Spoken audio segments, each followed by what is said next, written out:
অন্ধকার বর্ডারের অভিশাপ। কয়েক বছর আগের কথা। আমি জীবনের তাগিদে বাংলাদেশ থেকে ভারতে যাওয়ার চেষ্টা করছিলাম। পাসপোর্ট বা ভিসা কিছুই ছিল না, তাই এক লোকের সঙ্গে যোগাযোগ করি। সে বলল আমাকে অবৈধভাবে বর্ডার পার করে দেবে। আমি রাজি হলাম। কিছু টাকা দিয়ে তার কথামতো রাতে বনগাঁ এলাকায় পৌঁছালাম। যখন বনগাঁ এলাকায় পৌঁছালাম, রাত তখন প্রায় 9টা। চারপাশটা এতই নির্জন আর অন্ধকার ছিল যে আমার ভেতরটা হঠাৎ কেমন শূন্য লাগতে শুরু করল।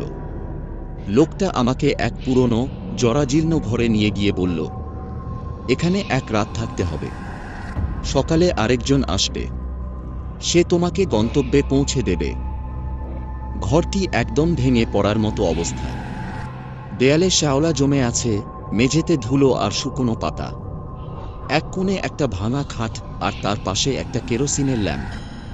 লোকটি ল্যাম্প জ্বালিয়ে দিয়ে বলল, এখান থেকে বের হতে যেও না, এই জায়গাটা ঠিকঠাক নয়। তার কথাটা কেমন অদ্ভুত শোনালো। আমি জিজ্ঞেস করলাম, ঠিকঠাক নয় মানে? লোকটা কোনো উত্তর না দিয়েই দ্রুত বেরিয়ে গেলেন। দরজাটা টেনে বন্ধ করল, কিন্তু ভেতর থেকে তালা দিল না। রাতের ছায়া। ঘরে একা বসে থাকার সময় একটা অদ্ভুত অস্বস্তি হচ্ছিল। কেরোসিনের ল্যাম্পের আলো খুবই মৃদু, আর বাতাস যেন ঘরের মধ্যে চাপা গর্জন করে উঠছিল। বাইরে কুকুরের ডাক শুনে মনে হচ্ছিল তারা যেন কিছু দেখতে পেয়েছে। ঘণ্টাখানেক পরে হঠাৎ একটা আওয়াজ পেলাম। মনে হলো ঘরের বাইরে কেউ হাঁটছে। ধীরে ধীরে সেই পায়ের শব্দটা বাড়তে থাকল। আমি ভয়ে জমে গেলাম। সাহস করে দরজার দিকে তাকালাম, কিন্তু সেখানে কেউ ছিল না। আচমকা খাটের পাশের দেয়ালের ছায়ায় কিছু একটা নড়ল। একটা কালো অস্পষ্ট আকৃতি। আমার মনে হলো এটা হয়তো ল্যাম্পের আলোতে ছায়া পড়ছে। কিন্তু তা কি করে সম্ভব? ছায়াটা ধীরে ধীরে বড় হতে থাকল। তারপরে সেটা যেন ঘরের এক কোণে থেকে সরাসরি আমার দিকে তাকালো। অতীতের কান্না। আমি কাঁপা গলায় জিজ্ঞেস করলাম, কে তুমি? কোনো উত্তর নেই। কিন্তু বাতাসের শব্দটা আরও জোরালো হয়ে উঠল। হঠাৎ সেই ছায়া মূর্তির মতো একটা রূপ নিল। একজন মানুষের মতো, কিন্তু তার মুখে চোখ নেই, শুধুমাত্র শূন্যতা।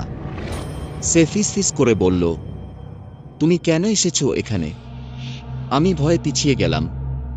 আমি এখানে এক রাত থাকার জন্য এসেছি, কাল চলে যাব, আমি বললাম। সে হেসে উঠল। সেই হাসি এতটা ভয়ঙ্কর ছিল যে আমার গায়ে কাঁটা দিয়ে উঠল। এখানে যারা আসে তারা কখনো চলে যেতে পারে না, সে বলল। তারপর সে কাঁদতে শুরু করল। সেই কান্নার আওয়াজে আমার বুকের ভেতরটা যেন ছিঁড়ে যাচ্ছিল। আমি চিৎকার করে বলতে চাইলাম, কিন্তু আমার গলা দিয়ে কোনো শব্দ বের হচ্ছিল না। ঘরের অভিশাপ। ভোরের দিকে সেই ছায়াটা হঠাৎ অদৃশ্য হয়ে গেল। আমি দরজা খুলে বাইরে বেরোনোর চেষ্টা করলাম, কিন্তু দরজা একদম পাথরের মতো শক্ত হয়ে গেছে। তখন আমি বুঝলাম আমি কোনো সাধারণ জায়গা নেই। হঠাৎ দরজার বাইরে সেই লোকটা এসে দরজা ঠেলে খুলল। তোমাকে বলেছিলাম এখানে বের হতে যেও না, সে বলল। তার চোখে আতঙ্ক ছিল। আমি ভয়ে কাঁপতে কাঁপতে জিজ্ঞেস করলাম, এটা কি জায়গা? লোকটা বলল, এই ঘরটা অভিশপ্ত। অনেক বছর আগে এখানে একজন চোরাকারবারি খুন হয়েছিল। তার দেহটাও মাটির নিচে পুঁতে রাখা হয়েছিল। তার আত্মা এখনো এই ঘরে ঘুরে বেড়ায়। যে এখানে রাত কাটায় সে সহজে রেহাই পায় না। শেষ মুক্তি। লোকটা আমাকে তাড়াতাড়ি বের করে নিয়ে এলো। বাইরে সূর্যের আলো ফুটেছিল, কিন্তু আমার মনে হচ্ছিল সেই ছায়াটা এখনো আমার পেছনে আছে। আমি আর পিছন ফিরে তাকাইনি। তারপর থেকে আমি কখনো রাতে স্বাভাবিকভাবে ঘুমাতে পারি না। প্রতি রাতে মনে হয় সেই ছায়াটা আমার পাশে দাঁড়িয়ে আছে। তার ফিসফিসানি এখনো কানে ভেসে আসে। তুমি এখান থেকে যেতে পারো, কিন্তু আমি তোমাকে ছাড়ব না।